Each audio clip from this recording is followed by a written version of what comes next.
What's going on, guys? Welcome back to Rick Scale RC. Today we're going to go over the toolbox I've been working on for the bed of the Brute that's going to hold the battery, and I'm also going to try to address some of the questions I've been getting about working with the styrene.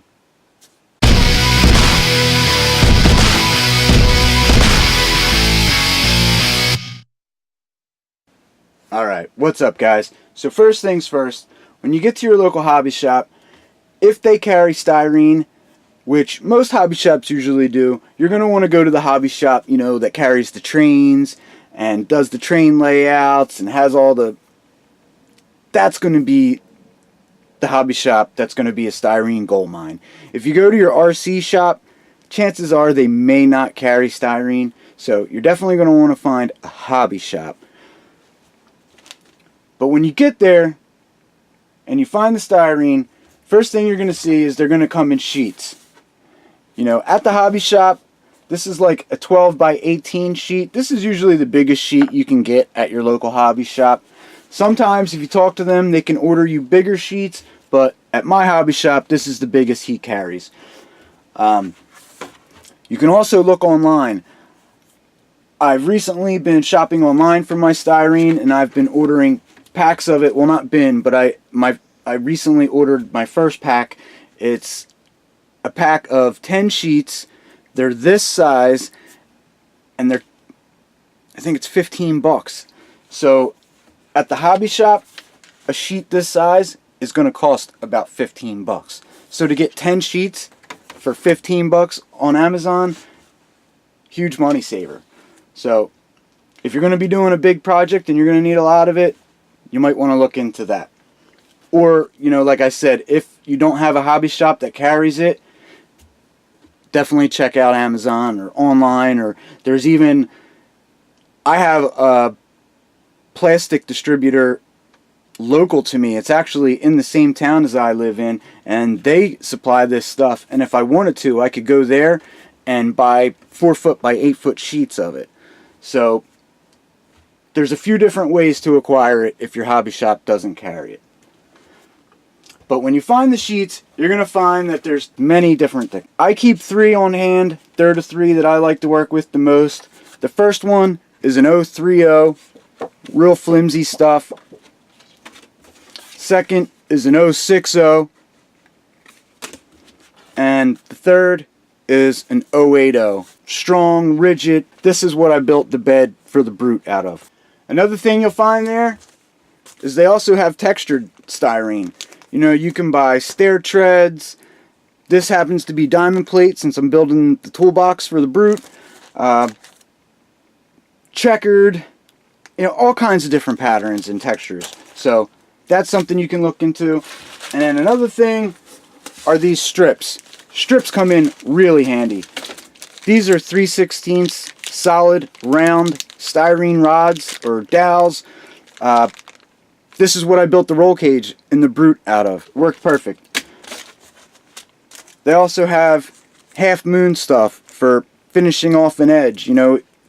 This is the 080 half moon stuff. So this will glue right to the edge of the 080 sheet and give you a nice finished off edge. You can also sand this edge to a nice round finished off edge also. So, but both, you got options.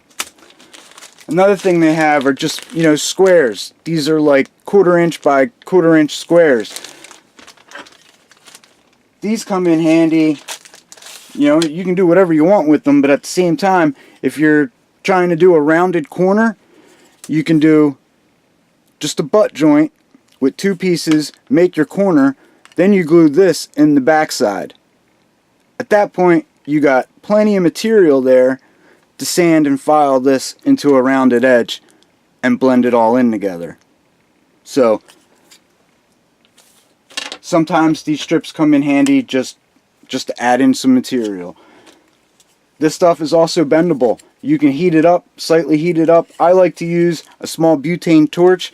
I notice if you try to use it with a lighter, the lighter doesn't heat it up fast enough, and you end up, really kind of burning the outside of it before the middle of it is soft enough to bend. The torch applies a lot of heat really fast, and you can bend it without distorting the outside too much. So, depending on what you're doing, definitely look into the strips. They come in handy.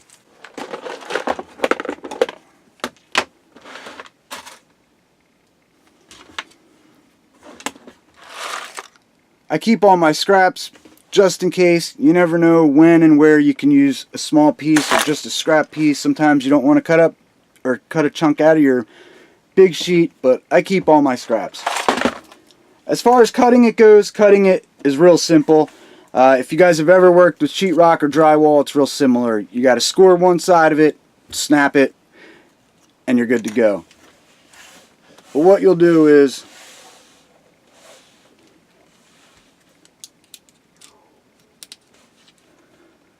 the first pass, I don't push too hard. I just focus on making sure I follow my line and get a nice, straight, precise line. Second, third, fourth pass, I'll apply a little bit more pressure. Apply a little bit more pressure. And it just good to go. So cutting, it's real simple.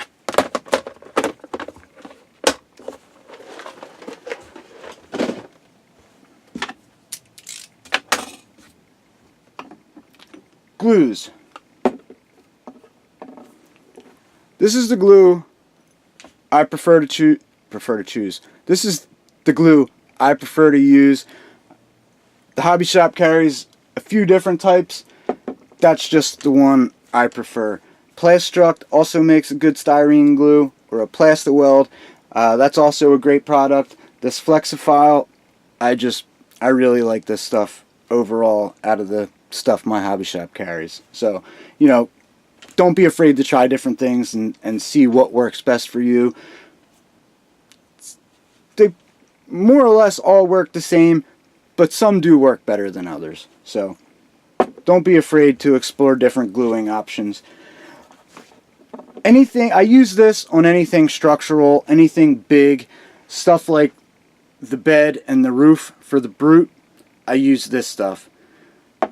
This is going to make a really good, strong joint. The styrene glue isn't necessarily a glue. As you can see on there, it says Plasti-Weld, because essentially that's what it's doing. It softens up the material. I don't want to say liquefy. I mean, you could get it to liquefy if you poured a lot of it on there, but what it does is mainly just kind of moisten the material, and when you put them together, you know, they just forms one piece. And once you have the piece stuck together, you can go over it and it'll continue to fill in the gap and really form, I mean, you know, it bends the pieces before the joint comes apart. It's strong. Another good thing to have around is some CA glue that I'm going to drop on the floor. Another good thing to have is some CA glue. This is the stuff my hobby shop carries. It's called Zap-A-Gap. It's a medium CA glue. It glues, it will fill gaps, so if you have any imperfections, you can dab this in there, and it is sandable, so you can smooth it out when done. I like to use that on anything small, because the styrene glue does not set up like a super glue or a CA glue will. It takes time to dry, so that's where it's good to have some type of clamps around.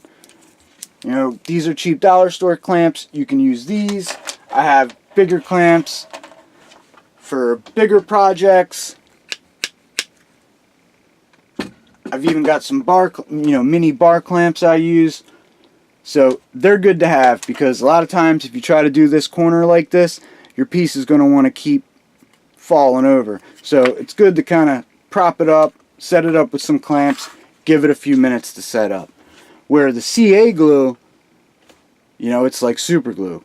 You apply it, you put the piece on, hold it there for a second, and you're good to go.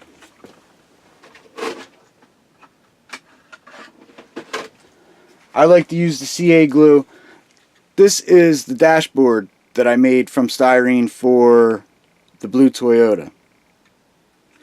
Stuff like the headlight pull knob, the turn signal switch, steering wheel, the vents, dashboard or glove box lock, all that stuff I put on with the CA glue, because I can dab a little bit of CA glue on that headlight switch, stick it on there, hold it for a second, and it's good to go. You try to do that with the styrene glue, there's a good chance it's going to fall off when you let go of it. So for something small like that, CA glue works fine. Again, I just wouldn't use it for anything structural. You know, like the bed on the Brute, I wouldn't want to roll the bed. I wouldn't want to roll the truck and the bed hit a rock and the back corner split because the CA glue failed. This stuff is really strong and does hold on really well. It's good stuff, you know, it is really strong. But I don't want the CA glue to fail and the back corner of that bed split.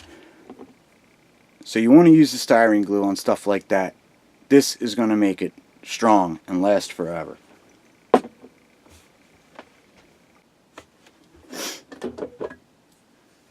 Some good tools to have when working with the styrene. You know, get yourself a good ruler. You know, a tape measure is going to kind of be a pain in the neck to use with this stuff. So I like to use, I have a small 6-inch metal ruler, you know, a 12-inch metal ruler, and then I also have a metal square that I like to use. And that's another thing too. When you do get your sheets of styrene, try to keep at least one factory edge, so you always have that one perfectly straight factory edge to take your measurements off of. You know, you don't want to start cutting from all four sides of it and end up with a piece that looks like Swiss cheese and not a single straight edge to take a measurement from. So try to leave at least one edge untouched. As far as finishing it goes, file will help you get things nice and flat. Sanding. I usually start sanding with the 220. For me, that seems to be coarse enough to do what I need it to do without getting too crazy, because you know, you can try using like a 60 or an 80 or a 100 grit or something like that if you really want to move material fast. The only problem with that is, with it being so coarse, you're really just going to mar and you know, gouge the material up, and you're just going to end up sanding even more with a finer grit to get those gouges out. So I think 220 is perfect to start with, and then I'll move up to, like, I got this 320. I'll use that, and at that point they're pretty much done. Sometimes I'll go over it with this. This is an 800 paper, but it just seems unnecessary. But again, sometimes I will do it. But for the most part, especially if you're painting this stuff, you know, you use a heavy sealer primer on it, you know, rattle can sealer primer, and it'll fill any perfection.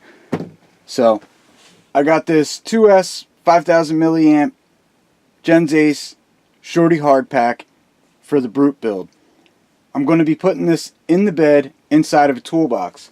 So I got to build a toolbox, so I figured, why not put together a short video and, you know, go over some of these things with you guys. So off camera, I've already built the box.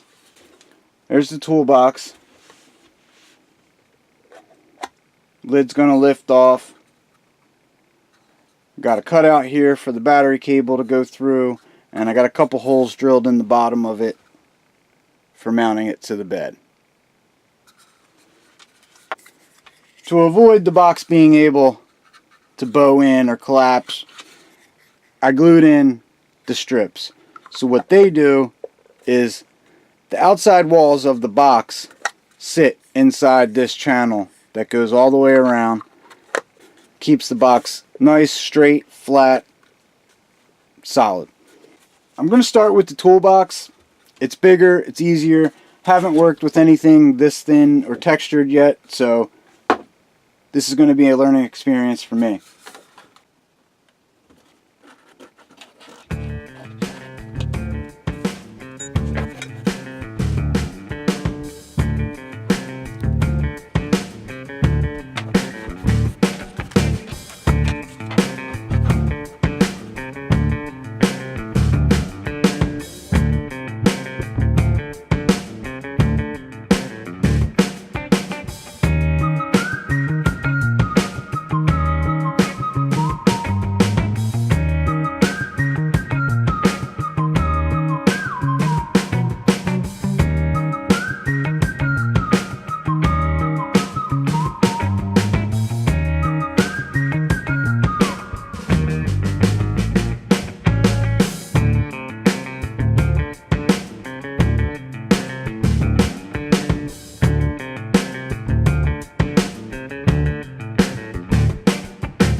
Okay guys, I'm back, and as you can see,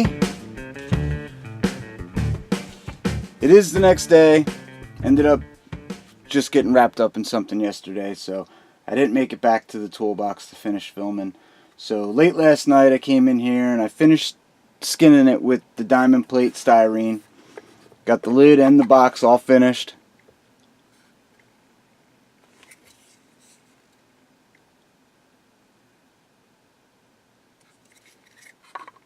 I'm happy with it. Can't wait to get some paint on it. Even ended up, just to help bring it to life a little bit more, made some handles for it. You know, little lift handles to open it. Just like, you know, you would see on a regular truck toolbox. I'd love to show it to you in the bed of the Brute. However, the Brute is in the paint booth, so unable to show you guys what it looks like in the bed. But I can assure you it's going to look great. Make sure you stay tuned. I'll be doing a paint reveal pretty soon here. So that's all for now. Again, not the end-all be-all tutorial on how to work with styrene.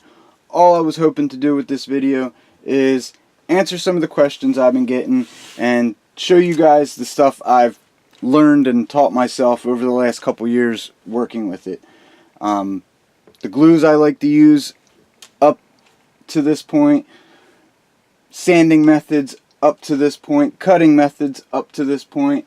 I showed you a couple different styles of styrene, a few different size sheets, some different shaped strips, even the textured diamond plate sheets. So we talked about clamps, cutting, measuring, gluing, sanding. I hope somebody goes out and buys some styrene and decides to tackle something, because I think you'll enjoy yourself. It's really not that hard to work with. But that's all for now, guys. I'm going to get out of here. I'm worried this might be getting a little lengthy. So I'll see you soon, guys. Take care.